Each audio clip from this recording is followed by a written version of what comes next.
Hello, everyone. Welcome back to Medicine for These Times. I am really honored to have two women here with us today from Colorado, the front lines of the psychedelic renaissance, as we might call it. Shannon Hughes and Dori Lewis from Elemental Healing. Is that the correct? No, not Elemental Healing. That is okay. It is Elemental Psychedelics. Oh, that's it. Okay.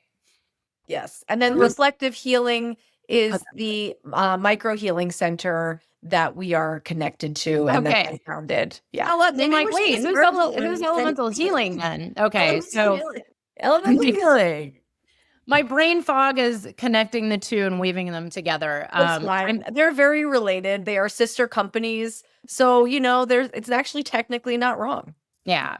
Oh, it's great. No, I actually have told my audience yesterday was the first day where I've not been sick for almost 2 months. I've had a sinus infection on this side of my ear, which has actually affected my brain. So I apologize, but let's get into it. So you're working in Colorado and you have training and then working in the psychedelic space. Just a really quick overview. What led you to the path that you're on now? How'd you get here? And I always love to know, did you ever have a different career in, as a corporate attorney or something like that, as I always say? Yeah. I can start. So I've been a licensed professional counselor for a number of years. I started working in 2012 after I graduated from Columbia University and was I'm from New York originally. So I worked there and I worked in Brooklyn and the Bronx and Manhattan. And then so I was really in like the trenches of community mental health for a long time, foster care. So I worked in some really tough spaces and had a very strong like clinical background. Like Columbia was obviously very clinical heavy. We certainly didn't talk about alternative medicines. Let's just say it was very much not Naropa or Pacifica, right? So just a very, traditional mental health program. And I am a therapist and practiced for many years. And it was actually through meeting the needs of my clients that I got into the psychedelic work because we were kind of hitting some roadblocks with some pretty severe depression. And I heard through the grapevine from other clients and other people in the community about ketamine-assisted psychotherapy and wanted to help this one client individually. And it kind of just developed from there. I will also name, I personally had been doing psychedelics since a very young age. But I never imagined the two worlds would kind of collide necessarily, that my professional world and my recreational drug use world were going to kind of actually like bridge and become a very important part of my life. So, I mean, without going into too much detail, that's kind of how I came to be involved in the psychedelic realm. Amazing. Wow. And thank you, by the way, as someone who lived in New York City for 21 years. And I had friends working in what we would call the trenches of the system there. Thank you. Because that is absolutely no joke. So if you can hold space for that world, yeah. Thank you. And Shannon, what was your journey into getting here as well? I'm curious. Right. I was in academia for the last 15 years as a professor, tenure track, got tenured, took a sabbatical for a year, came back from sabbatical, and was like, something's got to give. Academia is just not my world anymore. It wasn't feeding me in the same way. But my academic career has been in studying how and why we use psychotropic drugs in our behavioral health systems. And it intersected with psychedelics also through the research and through like personal use and, being in community, doing, harm reduction in the community. And so it was kind of a slow burn over several years of combining like my academic research with psychotropic drugs, psychiatric medications, people's lived experiences with them, the clinical trial research base with psych drugs. And then, again, merging these worlds of what I was doing outside of academia and then finally leaving academia in the last year to really build what we're doing with Elemental and continue. I've maintained a private practice for a number of years as a spiritual coach. So even though my background's in social work, I never adopted a clinical practice because it just didn't feel like it was something missing. And I think, teaching in social work for the last 15 years, I was always wondering, like, where's the role for our inner guidance, our intuitive self, our spirituality in this world? We sort of like teach it out of our students. And I really wanted to find ways to let it sort of reintegrate. And so I maintained my own practice in spiritual coaching while being a tenured professor and also in the psychedelic world. So finally got to merge all of those identities and practices through Elemental and what we're doing right now here in Colorado. Amazing. And yes, honors to you for surviving academia as well. It's, I say this with a grain of salt and also, kiddingly, because I've had numerous amounts of clients who've come from what we would call these traditional paths of, traditional psychotherapy, a lot of nurses, people coming from academia. And it's unfortunate because there's a lot of persistent burnout, and then a lot of what you just mentioned, leaving out so much of the soul, the spirit, this path that we all know to be true, but it was shunned upon, even in traditional psychotherapy or academia or some of these, nurses. I've even had doctors, like doctors leaving their entire career behind to move into the medicine space because of this. So, I laugh because it's so common. And it's like, well, when are these traditional systems going to get on board? Who knows? I think more and more each day, right? So then how did you two meet and come to form what you're up to now? And tell us a little bit about both of that. What is it that you offer now and how'd you meet? Yeah. It's a little sprinkle of magic here and there and the So good. universe pulling threads together. It was, Dori and I actually shared an office building in our private practices. And so sort of we're in each other's orbits for a long time. And I think we're just sort of testing each other out. I think we both are people who are have a lot of trying to hold a lot of like integrity and really are slow to like vet people and build trust and both very independent people and have always built our careers pretty independently. And so like merging worlds and coming into like a real collaborative partnership with another human was not something that either one of us were like, just looking for really or eager to jump into. So we really sort of orbited around each other for a while and then started inviting each other to like, hey, I'm doing this retreat. Why don't you come along and like co-facilitate with me? Or, oh, hey, you know what? Let me share my gifts with you a little bit and see how it lands for you. And so I think it was just that over time of like building a lot of trust. And then um honestly, on my sabbatical, I went to Croatia for a month and Dori came to visit.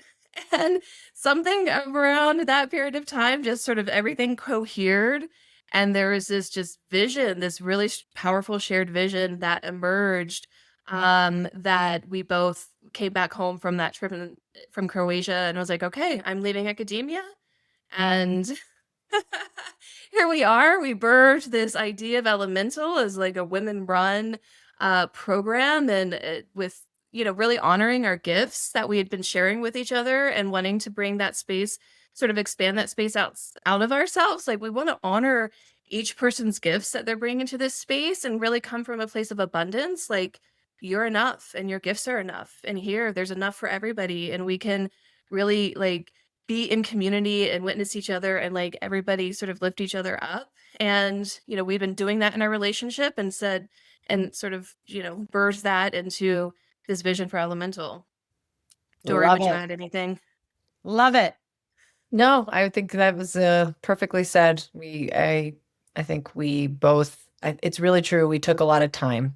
And I think that we hope that the way our relationship built is also the way that people's relationship with the medicine builds, is like over time building a relationship and yeah. Beautiful. I love these stories because it really represents so much of what I think those of us who know understand this, but it's like the new paradigm that is very opposite of the way it's been running for hundreds of years that really doesn't serve anybody, and is rooted in like deep wounding amongst the collective. It's like this competition and scarcity and this, like fighting one another. And this is the new way of leadership, is collaboration. The more we grow together, and really for the greater good of all, and not just for the self, really for the collective healing of the clients that you serve and those that, are affected by them. So I love it. I love these stories too. Total synchronicities. So then, I had mentioned, when I had heard about you guys from a common friend that we have, I was like, oh, I'm curious because I haven't talked to many people except friends that live there about the current state of what's going on with legalization and plant medicine. And, it's been what year are we in? It's been a couple years since, God, it's so weird how fast all of this moves, right? Since Colorado has passed, I even forgot their measure because I know a lot about Oregon and I don't know that much about Colorado. And I was like, what's going on there? Because I've heard, various things and mixed, rumblings in the collective. And then there was a lot of arguing against the legalization, which even myself, as someone who's been on this journey for over 30 years, I had a lot of doubts, and I still do. It's still like, how do we navigate this with skillfully, for the greater good, and like work within the systems. And I'm wondering, like, how is it going there? Because I do have former clients that worked in Oregon, and Oregon's been it's been kind of interesting how it's shaken out. But yeah, like, what's the current state of legalization there? If you can even answer that, it's maybe very Oh vague. no, I mean it's amorphous, like it's moving, but we are kind of at a critical milestone. So Prop 122 was the measure in Colorado, and what was really different about Prop 122 relative to Oregon, and also what just happened in New Mexico through their legislature. Um, Colorado was much more expansive than either of those states are or will be, and so we have in Prop 122, and this was Prop 122 originally started as a regulated access model. And then the community really advocated to add a parallel path of personal use, and that got in there and it passed. So we have a really expansive model that has like multiple pathways to be able to like work within. So from personal use, where you could just grow, gift, share, use, no Oh, neat. possession limits, right? Share with friends, do community healing circles. If you're not getting paid for it and you're not advertising it as like part of a business, you can just do that.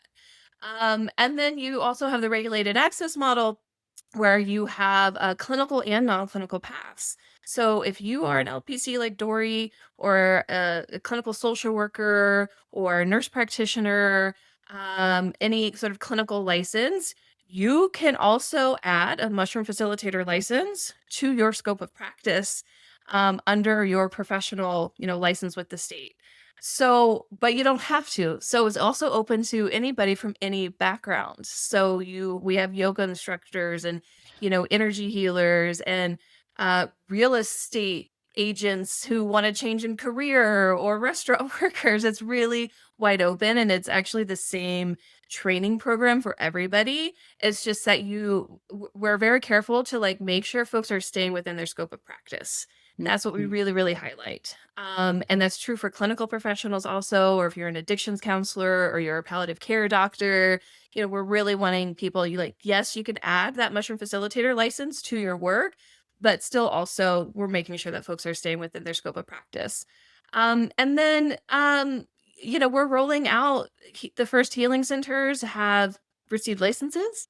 The first cultivators, I think 2 cultivators have received cultivation licenses, and a testing facility to test the medicine. And so we are fully ready. Like all of the pieces, there's licensed facilitators now. And so medicine is being distributed for the very first time, probably as of about this week. There's like licensed medicine that's hitting the market, coming to healing centers Yeah. this week. And we'll be doing our Colorado based practicum this summer. So using licensed medicine in Colorado, training our therapists and like wellness facilitators, which will also be one of the first here in Colorado. Um, so it's a really big moment right now. Yeah. And I'm curious, thank you for sharing. And this is very exciting, by the way. Because I know in Oregon, and again, I don't even know how Oregon has changed since my former clients that worked in some of these regulated programs. Did they change the way that, let's say, psilocybin was being distributed when it comes to grams versus, I think they had changed it to like the different measurement. And then in doing so, the price actually was higher than what we would call like the street price. Did you find anything around that? Yes. It's so unfortunate. It's expensive. One, because you have to like pay for all the licensing and, security for the cultivator and getting it tested and so there's like many more layers, and if you just, grow it and, it's not expensive to be able to grow and share mushrooms, but it Yeah. becomes expensive when you add all these regulatory layers to it. And so yes, and this Colorado's statutes, it's measured by like milligrams of psilocin actually. And yeah, and it's really strange to try to like do all of the conversions, but I think we were talking to a manufacturer recently because we're allowed to have chocolates. We're allowed to make teas. You could have it ground up in capsules. So there are like different forms you can purchase it in as a licensed facilitator or healing center. But I think the conversion was something like um, almost like $50 per like a dried gram. If you were going to do the equivalent of like a dried gram of mushrooms that you would just buy, from somebody, it Yeah. was like $50 a dried gram, which Yeah. is pretty expensive. Yeah. And this is where I always say I do believe that there's room for everything. And I do believe like I used to use the example of like, well, my mom would never go down to the jungle and drink ayahuasca amongst tarantulas, in an open aired hut. Like never. But maybe and she would never actually in this lifetime, but maybe she would go to like a service center where it is a lot more regulated and potentially quote safer. And but there was so much criticism, I know, because one of my former clients helped open Oregon's first psilocybin service center around the cost, and the first defense that even I said was like, no one really understands how much you're spending in lawyers, the regulatory fees, the licensing. I mean, it's and then the actual medicine. And then I don't know if there's the same rules where you have to have like, I think in Oregon it was like their minimum like 2 staff per participants. I don't know. Oh, that's good. That helps drop the price a little. No, yeah, Colorado did make some improvements. You don't have to have two people there. The security requirements are a lot less because we have micro centers also. So if you're, having less than 750 milligrams of psilocybin on site, then you really don't need the extra security requirements. You don't need to have extra staff there. You don't need to have restricted areas. So there is more freedom. Good. But Dora, do you want to speak a little bit about the cost and pricing? Yeah, because it's we all see this out there on the internet, and I'm wondering if maybe it's kind of chilled out a little in the last year and a half or 2 years. But there was like people were up in arms over like, oh my god, it's going to cost $2,500 to $3,500. It's people also forget how long. It's like I think there's just this perception out there in the media, like in the public, that it's like you take a mushroom and then you come out cured. And it's like people expect that to be like, oh, it's a $150 therapy session. It's so different, right? But yeah, please share. Love to hear your views on this. Yeah, so reflective healing is my private practice that I founded in 2018, and we just became a micro healing center. And I've been paying all the fees, right, to make sure that we're crossing our T's, dotting our I's, and being doing what we need to do to become to have all the necessary licenses and approvals. And while that has been an expensive process, and it has, I'm not going to lie about that, my I'll admit I worked in the underground for many years, and my prices then will probably be similar to the prices that we'll be charging at our clinic, and it's not going to be 2,500. That's to me, that's more than I would have charged as an underground provider. Now there are underground providers who were charging that and more. Um, my hope is, at Reflective Healing that we're going to do sliding scale. So it's going to be based on the green bottle approach, which people can look up and learn about. It's a more detailed way of looking at a sliding scale. I don't need to see your pay stubs necessarily. But I think on average, we're looking at between 900 and 1,500. And don't quote me on that, right? Like it could be less, it could be more. I'm in the process of figuring it out and doing numbers. But I want it to be, and people have to understand that is accessible, actually. That's very accessible. There's a therapist who is going to be, who paid probably around $10,000 just to get trained to be able to sit with you. And they have to clear their entire day to be able to sit with you. Maybe normally they would be seeing 5 or 6 clients at between 150 and 200 an hour, maybe, or 125 to 200, somewhere in that range. So, it is really something that I think people have to recognize takes a lot of time. And in Colorado, the integration session or this follow-up session is included in that cost. So, and I'm allowing the providers who work for me to set their own rates. So I'm giving a very broad average. It could be more, like I said, it could be less. But that's where I'm hoping to kind of find our average point is between those two numbers. And I will name as a clinic, like I've spent a lot of money on this process, and put a lot of energy into all of the work behind it. And like you said, it's not like you're going to come in and do this $1,200, $1,500 session and come out and no longer have OCD. Like that's probably not going to happen. And at Reflective Healing at my clinic and many other clinics are going to be operating differently. We really value building a relationship. So we're not just doing like, you come in for a screening, you do your administration session of mushrooms, you have your integration session, and you're no longer working with us. We believe in building a therapeutic or a relationship and a container where someone actually feels safe enough to let their guard down under the influence, because people think that mushrooms are just going to blast down all their protectors, and it won't. If you're afraid, right, I see, like if you're afraid or there's a part of you holding back, you're not going to journey, and you're not going to get into the stuff that your ego or your conscious is protecting you from. So you have to be within a container where you feel safe and held and trusting. And you might not feel like that after just meeting somebody once. In fact, I would say that that's probably not healthy to feel like, oh yeah, I could totally be fully let all of my shadow and demons out of the closet with this person that I just met 24 hours ago. Like, no, you might want to build a relationship with someone over time and connect and feel like they understand me. They don't judge me. I trust who they are. And then a really quality mushroom session can take place that could be very impactful.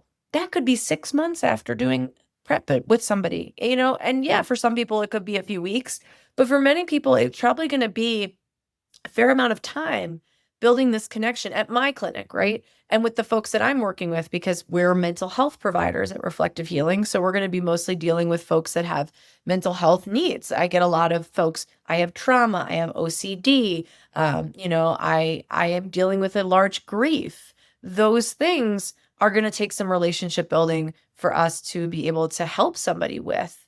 And so I think, like you said, this myth that we come in, we do this one session, it costs this amount. Like this process can cost a lot, just like therapy does.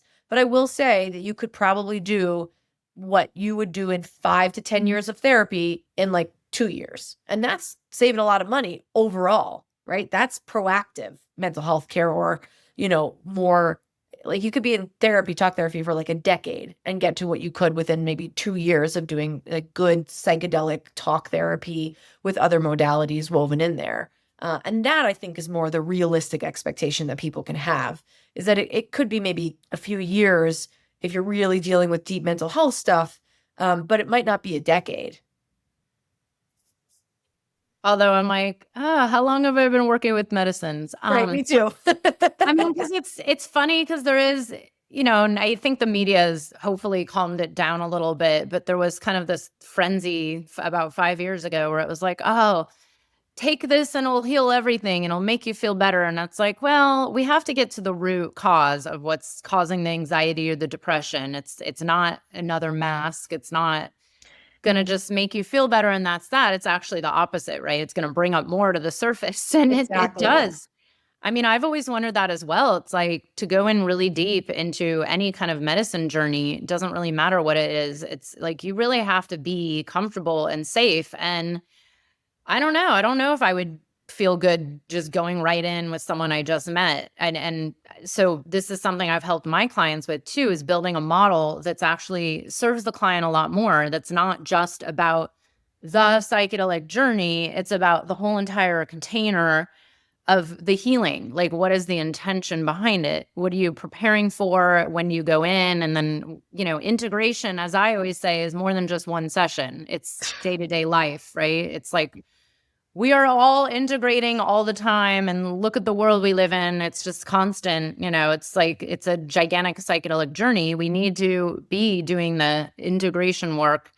And it's not just like, oh, I took a trip, I had one session. It's like, well, there might be, layers and layers and layers that takes a few years. So I'm glad you mentioned building a relationship. And, this is where I kind of question a lot of the like I'm a big fan of the movement, right? Like I want healing available to all. I believe all of these should have been legalized a long time ago. I'm a little more on that side of like hands off altogether, but who knows how it would affect our society.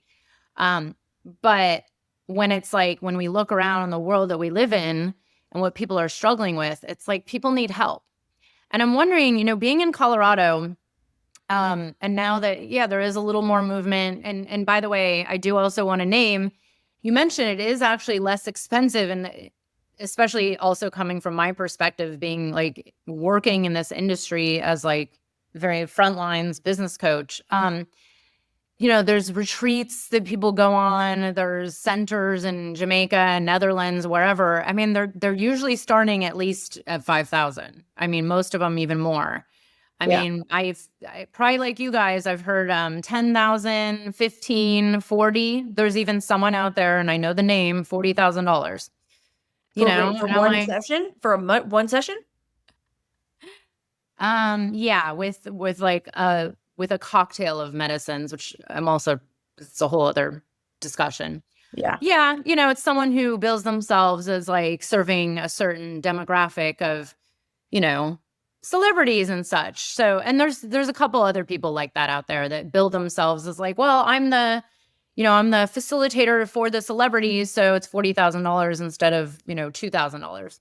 I don't know. I mean, to each their own. I try not to judge, but in the grand perspective, like you said, it's about the lifetime. It's like you could be in talk therapy and not really get anywhere, or you could, dive into this work and see real healing and progress.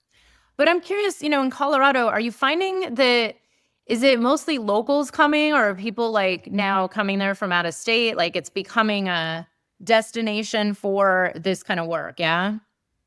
Well, it's hard to say because yes, and Dori, has a wait list of, I don't know, 200 or something people, or an interest list of 200 something people, and many of them out of state. And, in our practice, we get out of state inquiries just pretty constantly, weekly. And, but, we're just rolling this out. Like the first healing centers just opened. Medicine is coming out this week. Yeah. So we don't really have, data to look at to really know who the demographics are, who's getting services, what kind of healing centers. We're going to need another year. Like, let's check back next summer and we'll actually be able to see how this is rolling out. But I would suspect that it's, Yeah, I think a lot of folks from out of state are definitely interested. You get a lot of calls because you can do preparation and integration in Colorado virtually. It's just the administration session has to take place in Colorado. So it makes it pretty easy for folks from out of state to come in for a weekend and do a session and then continue getting support afterwards. As Dori said, if that's I know that that is the model that some healing centers will adopt, right? Let's do our 1 or 2 prep sessions virtually. You come to Colorado for the weekend, you've got an Airbnb, come to our healing center, we'll give you what you want, and you can go home. Within that, there's a lot to unpack. Yeah. But yes. Yeah, we'll see what happens. It's really interesting as hopefully this movement keeps growing and I know where I live it's probably going to take a while in New York State, but in Massachusetts unfortunately is had a little bit of a halt. But let's talk a little bit about, so you guys also have a training program. And as I said off camera, I'm always a little hesitant because it's a wild west out there. I always preface it by saying I don't platform facilitators that I've never sat with, unless I know them extremely well or have worked with them. I've platformed some of my clients that I've worked with for 6 to 12 months. But I was curious about what you're up to, how it's different. It is, I've had a lot of clients go through pretty much, if you name all the names of the big psychedelic training programs out there, they've been through all of them. And I've been through one myself. And it's interesting to observe and see. Like, I don't think there is such a thing as the one perfect program. Even, some of the esteemed like universities offering this, I've heard, much criticism. So, I always like to say to everyone, look, there's no such thing as the perfect program. I also, and I'm wondering how you feel about this as well. I also believe that it's necessary to have a multidimensional amount of training. Like, maybe go do a separate whatever, somatic therapy training, or at least some kind of separate training on this, that, the body, the energy system, the traumas, because there's only so much a psychedelic training can provide out there. But yeah, let me ask, like, what is yours? Is it centered around psilocybin in particular or just all psychedelics? And yeah, tell me a little bit more about it, please. Well, we're a DORA approved program, which is the Department of Regulatory Agencies here in Colorado. And what that means is that we have to meet certain requirements set by the state in order to move our facilitators along with certain curriculum so that they graduate with a certain number of hours in certain topics. So we have been approved, and there's a number of other programs. There's some in Oregon that are Colorado approved, I think, and then we have a number here in Colorado. So I will name that that's a piece of this. It is mushroom focused. So this is a psilocybin mushroom program, and that is within the requirements of for DORA. It's about a five-ish month program, and Shannon and I always explain this is like the 150-hour basic training. This in and of itself is not necessarily, yes, the state says this is enough to be a facilitator, but we think that that's like bare minimum, right? Just because you come to this program, we still believe, and luckily the state requires that they do practicum and they do consultation as well. However, we believe in basically what you said, Beth, which is folks should also have knowledge of trauma, of somatic skills and understanding at the minimum, and have other experiences and trainings under their belt if possible. We really encourage that because we can't teach everything on trauma-informed care or how to treat clients with trauma. We're not a therapy, we're not like a licensed therapy program. That's not what we're teaching. We're not teaching about mental health. And yet that's a huge part of being a facilitator. We're not teaching about, how to understand, somatic, the way that the body holds trauma, or how to help somebody whose body is in a physically traumatized state. We touch on these things, but we are not having full, sections of our course that cover that in too much detail. And I think to be a really skilled facilitator, it takes learning those things. Now, as I think we've learned in traditional models, is you learn these things over time. You don't just like attend one program and get everything you need.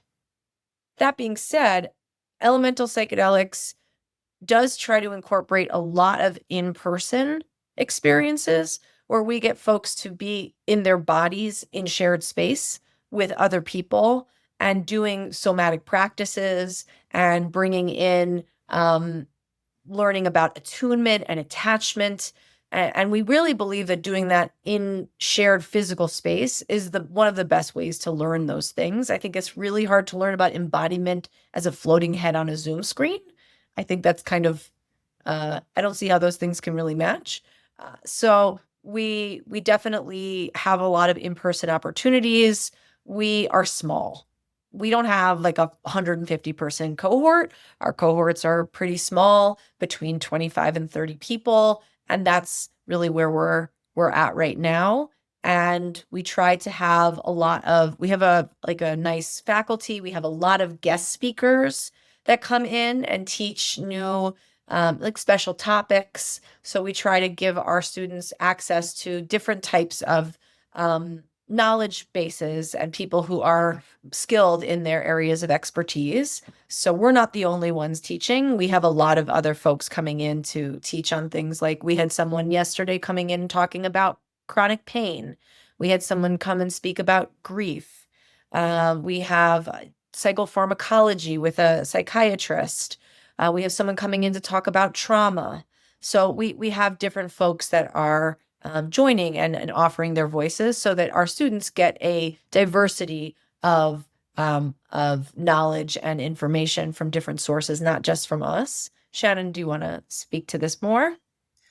I would just want to add, like, part of the reason that Dori and I came together in this co-creation is like seeing some of the harms that we've seen in the psychedelic space. I've been in nonprofit organizing for many years in Colorado now, and there's this like patriarchal form of leadership, and like a lot of spaces that I've been in with like male-bodied leadership that I just became a little disillusioned by. It's a particular style of leadership that felt not that hierarchies are bad, but there's this sense of like there's a lot of guruship, there's a lot of like power over rather than like power with, and collaborative forms of like, how power and wisdom is like distributed across people and how can we harness that. And, there's a lot of just like personalities I found in leadership spaces that, once I got kind of close enough to them, I was like, really? Really? This is what we got? And I came a little disillusioned by that. And it's not that Dori and I are like, oh, we can do better. We just feel that, like, you know what? Like, why not, like, women? Like, part of this movement is a feminine rising, I think. And like the feminine is sort of held, like it's just part of, I guess, this psychedelic like resurgence. And we really wanted to like give some strong like leadership and voice. Like, what does feminine leadership look like? What does power with communities look like?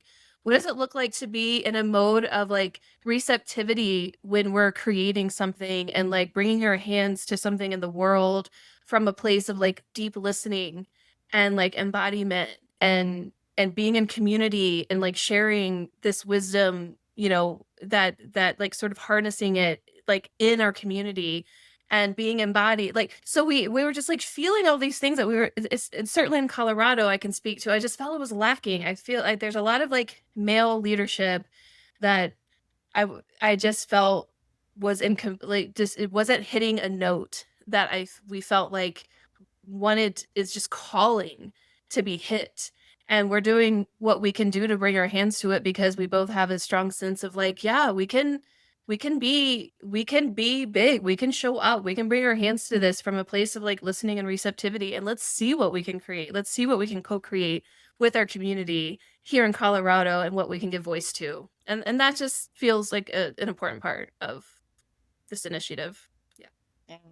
And thank you so much for sharing that. In full transparency, Yesterday, I was on an interview with someone else who works in this space, and she was interviewing me, and we talked off camera for about an hour after the interview about this exact topic. Because both of us have been out there publicly for about the same amount of time, and what I witnessed when I first walked into the space, and I've had a previous business that was in a extremely male-dominant industry in the athletic and fitness apparel industry. And I was shocked at that and how I was received back then. That was a long time ago. And then when I was already coaching for a while, but when I came out into the public about my own psychedelic path, I was pretty shocked at how I was received. And it was actually, it was exactly that. It was, I mean, I hate to say this publicly, but it was white males over a particular age, and it was actually very disheartening. And we're continuing to see some of it. I mean, not surprisingly,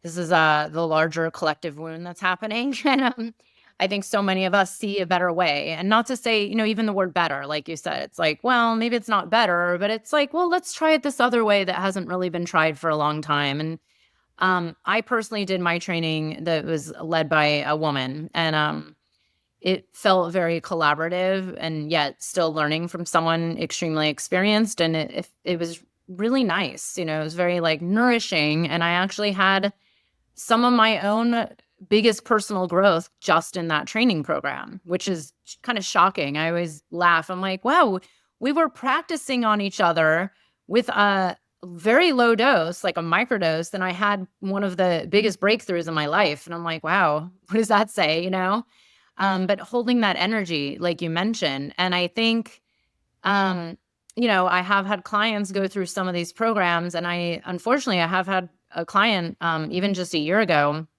tell me she was leaving a program that she had already paid for because of that, that vibration, and it was very unsupportive for her.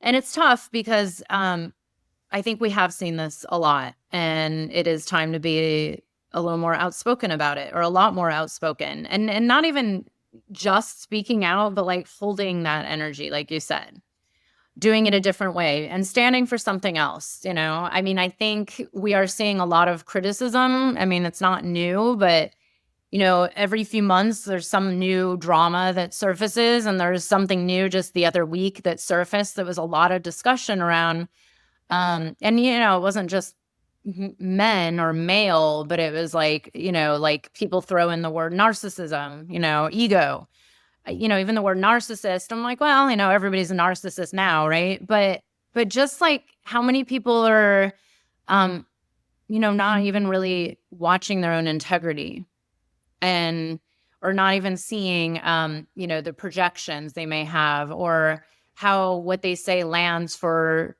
40% of their students, or whatever it is, So I'm glad you're speaking up about this. And it's been very interesting to watch, as someone who's witnessed a lot of clients go through these trainings and come out of them, and in spaces, even facilitated spaces where they've been co-facilitating with men. And again, it's not to make the masculine wrong, but really to just like, like what's going on here?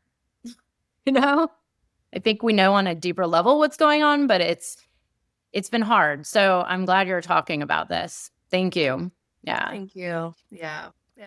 And Dori, I mean, I was just thinking as Beth was talking about, like, you sort of fell into a bit of a new specialty yourself, and like working with people who have been harmed in psychedelic spaces for a variety of reasons. Yeah, lately I've been that's really what's been coming through my door is a number of people, providers and clients, who are coming out of traumatic psychedelic experiences because they were not well held, and unskilled facilitators, even who went through trainings and who are just not, just they don't know what they don't know. And so I'm finding this special niche that is showing up at my doorstep, and I'm responding to, because I've experienced trauma in psychedelic spaces. And as a psychedelic trainer, some of like the reason why I started Elemental was I had a bad experience in a program that I was teaching at with men in leadership who really dismissed the women in the space, and consistently and ongoingly, and it was pretty difficult, and found Elemental partially because it was like, I don't need that, so. Yeah. Yeah, I mean, it was just interesting because even yesterday when I was speaking with this friend, and some of us like, everybody speaks and talks, and eventually, the word gets out. And I think, I always say I do believe these things do sort themselves out. I mean, there's a point, and we've seen this, right? We've seen pretty well respected, even like famous people, have things really come to the surface, and I mean, I would say like ruin their career, or maybe have their career take a extremely different turn. And it is something that I'm finding it's really sad. It's sad how many people have. I get this a lot.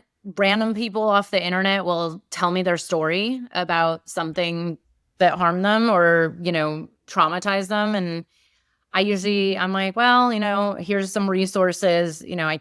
I can't hold this. I mean, I guess I could, but you know, but there's more and more happening, and it's unfortunate. And I do believe it's necessary to voice this and talk about it. And I think, also teach about like, well, what's really happening here. And thank God more and more people are talking about like, well, this is what's actually happening when something's amplified, or even transference. I'm like, does anyone even teach that in these training programs? It's like, even I know what that is. I'm like, We do. I've made jokes about, I'm like, gosh, are they even teaching the very basics of like 101? And yeah, I'm glad you do. And I'm assuming that if it's like baseline training programs around in legal states, I'm assuming it's part of the curriculum, but I don't know, like the one I went through was very different than maybe one of these like kind of, the one I went through was like very underground, but we'll see. I always say like, we'll see. And I pray that some bad stories don't ruin it for everybody. I think everybody says that. Like, it could just take one really bad story, or one really bad case. But and I do remind people, even though we hear everyone loves to focus on the abuse cases, there are so many good people doing good work out there, and I do believe in the end, like the healing that's happening still outweighs the amount of unskillfulness and abuse. I hope. I don't know. I agree. That's what I would like to think. Mm-hmm. So my last question I always ask a lot of my guests is, where do you see this all going? Like, what do you think the future looks like in the next, I don't know, it's hard to even look into the future these days, but 5 years or 10 years, like, do you believe that psychedelics will be like 100% legalized around the US? Do you believe that it's just, it's like more and more people are taking healing into their own hands? Like, do you feel like it's all going in a positive direction? I'm curious. I think when it comes to like the mushrooms, like they kind of speak for themselves in that they're like, the way they work is going to become apparent to people. And I think that as a culture, we're going to have a bit of a reckoning around what healing is. Healing, in my opinion, healing is not taking away the things that hurt. It is creating a larger container to hold all of it, with compassion and nourishment. So my hope is that there's like kind of a shift in how we understand healing, and that maybe mushrooms and the spirits, that are coming through the fungi are kind of here to teach us this new way of expanding our hearts to hold more of ourselves and each other. That's my hopeful perspective, and that the mushrooms, although I think it will become less exciting, I think that the truth of how they work will become apparent, because it will just be, I think the truth comes out. So I think how they help people heal will become more clear, and I think that we'll still have it in our toolbox as a healing modality.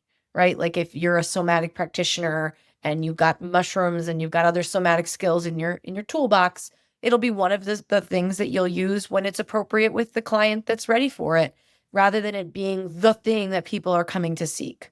That is again my hope, but I really do believe that that is the truth of how this medicine works.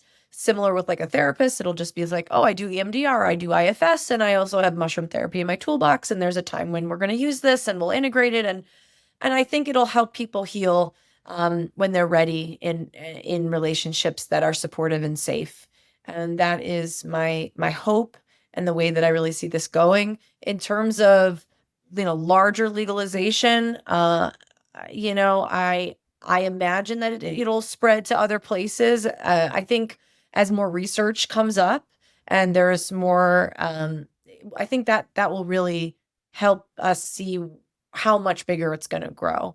Like, is the research really supporting the efficacy of mushrooms treating certain mental health issues and physical ailments, or not? And that will, I think, give us more information as to how it's going to spread. And my hope of hopes is that MDMA is not far behind, because I think it's an incredibly powerful and useful medicine, especially in the mental health realm, specifically for the treatment of trauma. And so I really do hope that Lykos is able to move that through the FDA process in the future. Shannon? I would add, I agree with everything Dori said there. Those are my hopes also. And we try to be realistic. Like, there's a lot of people in my orbit in my life that have been in the psychedelic community or advocacy for a long time, and they get a little burnt out or worn down because of the sort of commodification and extractive sort of mentality of like, oh, let's just take this out and create a patentable product and then be able to all of the sort of capitalist sort of drive and motivation that is going to be present in my mind. It's just going to be. It's the world that we live in. Even as we try to disrupt these systems and these ways of being, we also exist within them and live within them at the same time that we're trying to disrupt them. And so this is going to be a very slow teasing out. And I am under no illusions that we're going to have some pure movement that is just the medicine just heals us all. And then we just walk in the world in new ways, and we don't care about making money anymore. And we have this like relationship to the earth. And like, we're going to be faced with all of who we are every step of the way. And I'm okay with that. Like, I feel like I can choose hope and optimism and keep taking steps forward and be part of this, at the same time being able to hold the facts, the reality that, yeah, it's going to be commodified, and there's these other paths that people are going to like take it down, just as we're taking it, trying to hold this path that we feel is calling us forward. And I think that's just true with anything that's introduced into human hands. Yeah. It's not going to stay in its pure form, whatever that is. Maybe all of this is its pure form. Like, we don't know the sort of like the zoomed out bigger picture of this arc that we're on, this journey. And maybe all of this is part of it, right? Like, who's to say that it should only be this, what we think is like this pure way of holding it. And so I tried to make room for all of that, and because I think that's the reality, that in the next 5 years, we're going to see a lot of stuff that makes us physically sick in our bodies. Like, I can't believe that people are doing this with this medicine. And, I think that there's that for me, that's not my sign to like just go quit and go do something else. But for some people it is, and that's okay. But yeah, there's going to be a lot of realities to hold as we go forward. Yep. As above, so below, everything in the world, right? Like, it's true. I actually say the same exact thing all the time. It's like a different form of spiritual bypassing. We can't just bypass that capitalism exists. I would love to just step out and go hang out on a mountaintop and, pretend like the rest of the world's okay. But that's like the ultimate spiritual bypass, right? I mean, it's been fascinating to witness the arguments inside this community, but it's every space. We find this in, I always say it's not just the medicine world, it's not just spiritual communities, it's everywhere. It's just, the nature of living as a human alive right now and being present with it. And like you said, we have to include it all. So this is the ultimate path to transmutation, right? So I'm so glad you share that perspective, and thank you so much. I will say to the audience, we're going to have all the links to the training, their practices, and Instagram, and you can click right here in the show notes and learn more. And I thank you for coming on. I have to say, when I would talk to Brad, I was like, yeah, I'm always a little skeptical when it's people I don't know, but I really honor what you're doing, and it feels good. And the way I see it too, it's like, okay, if people have like a really good intention in their heart and are really like watching their integrity, I also believe having a partnership, like two of you are running it. It's like, well, that's the ultimate integrity, right? Like, I have to have two people keeping you in check. So, thank you so much for the work you're doing. And, I can't wait to see what happens over the next, year or two out there. And, you know, it's again, like everybody who's walking this path, it's going to be for some and not for others. But, if we stay with the grander mission of the healing of the planet, I think it's going to be all okay in the end, right? I hope. Here's to hoping. Thank you so much for having us on. It was really Yes, good to thank meet you. you. Thank you for being here.